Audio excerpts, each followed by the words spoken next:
Jiji la Dodoma. Mheshimiwa Naibu Spika, kabla ya serikali kuhamia Dodoma, mahitaji ya maji katika jiji la Dodoma ilikuwa lita milioni 48. Uzalishaji wa mamlaka yetu ya maji ilikuwa lita zaidi ya milioni 61. Nini maana yake? Tulikuwa na maji mengi kuliko mahitaji.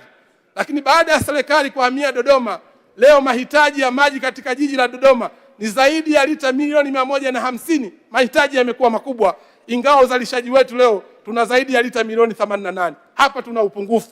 Lakini kuna kazi ambayo inaendelea kupitia mamlaka yetu ya maji DUWASA, zaidi ya bilioni 51 ambao ni maji ya mradi wa maji Nzuguni phase 2, Nala phase 2, Zuzu Kisaswa, Njedengwa, mradi wa kuboresha maji chuo kikuu cha Dodoma, hospitali ya Benjamin Mkapa na mradi wa maji katika mji wa serikali.